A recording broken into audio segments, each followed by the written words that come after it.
right, for our fourth and final film that was inside of the Krampus stocking, we have certainly a great cast there, as you can see. We have like a spy thriller this time, as opposed to horror. As soon as I saw this cast, I mean, how could you not pick this up at the Dollar Tree with that cast? Burt Lancaster, Elaine Delon, and Paul Scofield. My gosh, doesn't get any better acting-wise than that. I mean, you got Lancaster, you know, icon, little older in this film. This film came out in the 70s. Still doing his own stunts, though. You know, it's pretty incredible. You got Elaine Delon, you know, from one of my favorite films, Les Samurai. French actor, speaks English throughout this film, and I'm not sure if I'd ever heard him speak English before, but there's an accent, but it's not real heavy.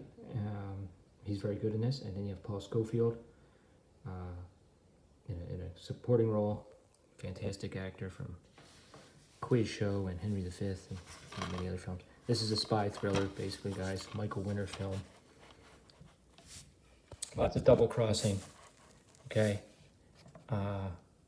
It's really just very good. And the funny thing is, I got caught up on my John Wick sequels last weekend. So I had never seen 2 or 3. And this one is actually not unlike John Wick 2 as far as the double crossing goes. That one is obvious. The new, John Wick is much more, the stunts are just over the top. This one, it's a lot more realistic. When I say Burt Lancaster's doing his own stunts, there are scenes where he's jumping from distances that are fairly high up, and he's running through construction sites and climbing on rickety ladders and things, and it's pretty impressive. Of course, he was actually, he could do he was a trapeze artist. I forget the name of the movie, but he actually does a trapeze act, letting go and flipping and catching the other trapeze. He did that in a film without a net. Of course, Elaine Delon, known for his looks and his acting. He basically plays a button man, the guy that Agent Cross, played by Burt Lancaster, calls or uses to assassinate people. And Burt Lancaster is like the sympathetic character. He just wants to get his wife out of the business. He's done this for a while. He wants out. And as sympathetic as he is, he uses people too. He gets double-crossed by his boss. That's John Colicos, who's perfect for this role. He was in the original Battlestar Galactica series, I believe. And, a lot of things are never really made clear, but it's just that kind of murky kind of spy thriller. And so the Burt Lancaster character uses the Elaine, Scorpio is his code name. He uses him in the beginning to assassinate someone and actually doesn't tell him how it's going to go down, and it goes down kind of in a crazy way. And then Lancaster gets sold out by the CIA boss. I'm sorry about the shaking, guys. So then the CIA boss goes to Scorpio and frames him for some crimes and basically says, now you work for me or else. And the Scorpio character also has a woman involved that he wants to protect. And so that's how it plays out.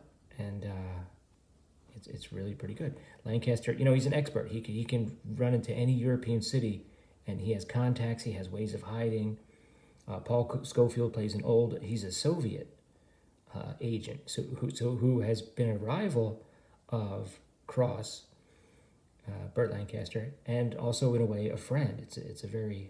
There's a scene where they get drunk together, and the Paul Scofield character explains,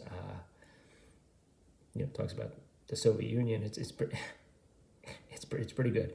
And then there's another guy, I don't remember his name, he's a musician who was in the concentration camps when Burt Lancaster liberated them. He was one of the soldiers that liberated them at the end of World War II, and they remained friendly, and now he's a musician, so Burt Lancaster goes for him for help. And there's a lot of thugs involved in this, and some people that are close to Scorpio close to Cross get hurt, and it's pretty hard-hitting, very intelligent film. There's some chases, there's some action. It's not that, it's like from the 70s, so it's not like over the top. Okay, 1972, PG film. If you've never seen a film with Alain Delon, this is a good one to start with, I think. And then maybe if you can try some of his French films, like Les Samurai. But if you see this at Dollar Tree, I would grab it. I'd never heard of it before, surprisingly, and it was excellent. Really, one of the better films I've ever gotten from Dollar Tree. All right, guys, there you go. Scorpio.